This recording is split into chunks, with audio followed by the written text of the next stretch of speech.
Gagawin tayo ito PCL 40 inches. Ang problema nito, nagbubukas naman daw to, kaya lang blanco ang screen. Meron siyang backlight pero blanco ang screen, walang picture or walang display. Yun. So napansin kaagad natin dito isang side nya, kita nyo ba, nagkatas na yung isang side nya.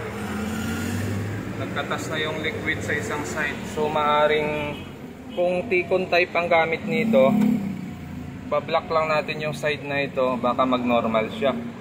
Pero kung ang gamit nito ay top board na mahaba, tapos hindi siya Ticon type, parang negative. Pero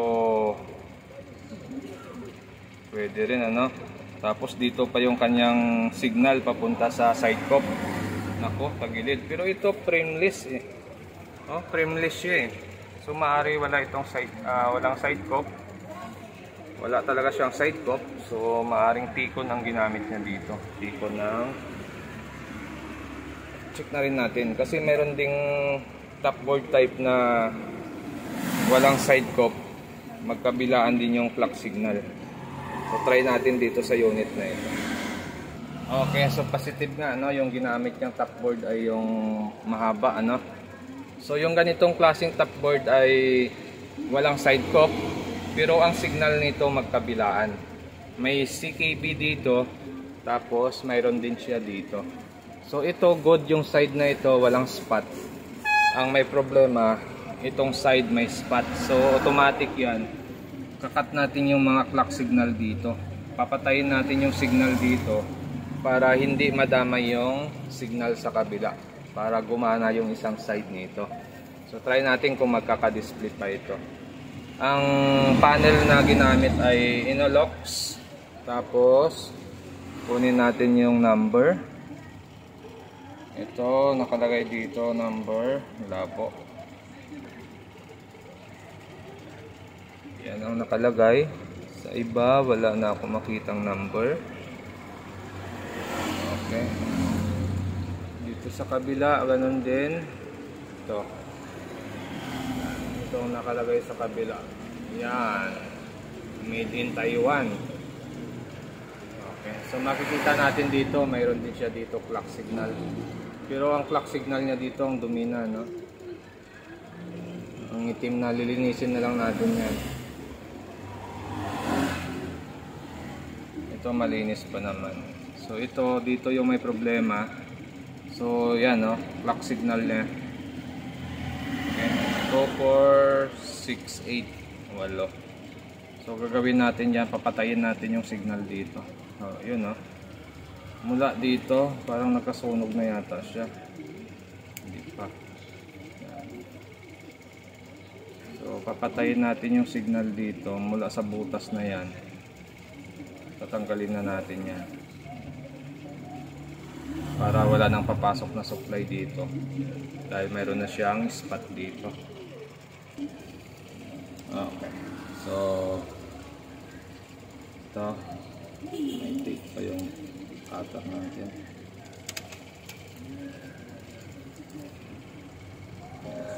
So papatayin natin to. Ito may mga supply pa siya no. Ito mula dito, yan. Mula dito, pag ganon, palabas ang signal na yan. Yan lang ang pwede i-cut yan. Pero yung signal na ito, yung galing dito papasok sa ating IC ko, ay hindi ka pwede mag-cutting diyan. So ito, try natin i-cut to hanggang dito. Mula dito, cut na natin yan dito. Hinto tayo rito. Titingnan natin kung magkaka-display ito.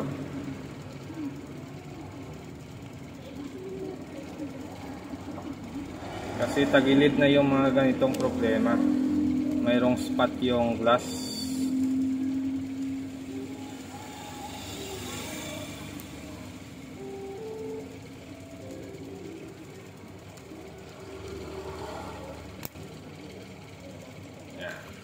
Okay, so daanan pa natin sa taas para mabitak na natin yung circuit na yan. Okay, mahirap. Okay, so ito na, yan, nakat na natin yan. No, ang ganda ng cut natin, ano? Pantay na pantay. Okay. So try natin, titingnan natin kung magkaka-display ito. Kasi natanggal na natin yung side na may damage. At buti nakita natin yung side na yon na may spot para hindi na tayo mahirapan pa maghanap kung saan banda yung cutting niya. So ito na, power on natin. Yan, nag-on na siya. Blanco pa rin, ano, negative talaga siya. Wala pa rin siyang picture, oh. Okay, blanco talaga siya. So walang display. Negative. So try pa natin i-cut itong natira. Papatayin din natin yung natira, baka damay pa rin yan. Okay, so nakat na natin lahat dito. Nagtataka tayo bakit ayaw mag DC to DC. So lahat yung kinat na natin, no? Ayan, no? Lahat. Hanggang dito, umabot na yan dito. Yan. Basta yung palabas na yan na circuit, pwedeng i-cut yan kung may problema na talaga yung side. Pero itong circuit na to, yung papasok sa loob, wag na wag kayong mag-cut yan. Kasi signal natin yan papunta sa ating source scope, yung IC doon sa source scope natin. So bawal i-cut yan. Yan, na-cut na natin yan, pero ang problema, nagpo-protect pa rin siya. So ginawa natin, bali tinrace natin yung BGL dito. May BGL din dito. Okay, so ginawa natin dyan, bali kinat natin yung circuit dito sa likod. Ito kinat din natin sa likod niyan. Pero protect pa rin siya, no? So, nagtataka tayo, protect pa rin. So ginawa ko dito ay nag-cut ulit tayo ng isang circuit dito sa likod. Mamaya papakita ko sa inyo. May isang circuit tayo banda dito sa likod na kinat din. At doon siya lumabas yung display. Yun, no? So makikita nyo yung spot na tama ng screen niya ay talagang sira na yung side na yan. Pero napapadisplay pa naman natin siya. Baga napapagana pa natin siya. Gagawin ko ay papakita ko lang sa inyo yung ginawa natin dito sa top board para lumabas yung kanyang DC to DC kasi nagpo-protect pa rin siya kahit na i-cut na natin yung buong circuito dito. Okay, so ito na. Yan. Dito nag-cut tayo dito. Yan, nag-cut tayo dito. Tapos doon nag-cut din tayo doon. So ganun pa rin, nagpo-protect pa rin siya, no? So ginawa natin, may isang circuit pa ditong isa na pumapasok sa side na yun. Kinat din natin yan. Yan. So kinat natin yan, doon lumabas yung kanyang supply. Nag-normal. Pero nagtataka tayo, samantala dito, kinat na rin natin dito yan. Maaari kasi yung circuit ay sa ilalim dumaan, ano? Sa ilalim siya dumaan ng source scope. Kaya hindi siya natin sama sa cutting. Nakakontak pa rin siya. Okay, kaya pala nagpo-protect siya. Okay, so binalik na natin ulit. Binalik natin. Testing natin ngayon. Standby, power on. Yan, no, lumabas na si TCL, ano? So napa-display pa natin ito. Kaya lang medyo malaki na yung tama ng glass niya doon sa gilid na yan. Malaki na talaga yung itim niya. Pero itong side na to, buo pa yung side na ito. Walang problema sa side na yan. Doon lang talaga nagkaroon ng spot. Sayang, ano? Nag-loading lang siya. Tayin na lang natin para makuha natin ng maayos na video. Yan. Yun, no? Okay. So nagka-display na siya. Ang problema lang talaga itong side na to, may itim na siya. So ang laki na kasi ng kalat ditong liquid, halos ito umabot na siya dito. Kaya yung itim na yan, yan na yung sira niya. So mga nasa 1 inch din, ano? Mga 1 inch o lagpas ng 1 inch ang problema niya. Okay, so yan siya, oh. Yan.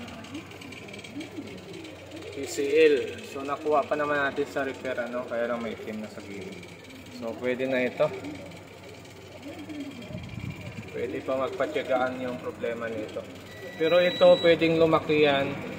Pero dahil sa kinat naman natin lahat ng serkito dyan, wala nang papasok na supply dyan para madagdagan yung problema niya. Wag lang sobrang lumaki na yung spot doon. Buti na lang yung ganitong panel ay magkabilaan yung signal na pumapasok sa salamin natin. Kaya kahit patayin natin yung signal doon, mayroon pa siya dito isang signal na kayang pasukan. Tapos kaya pa niyang ipapo-full display. Okay, so hanggang dito na lang yung video natin. Sa susunod ulit natin na video,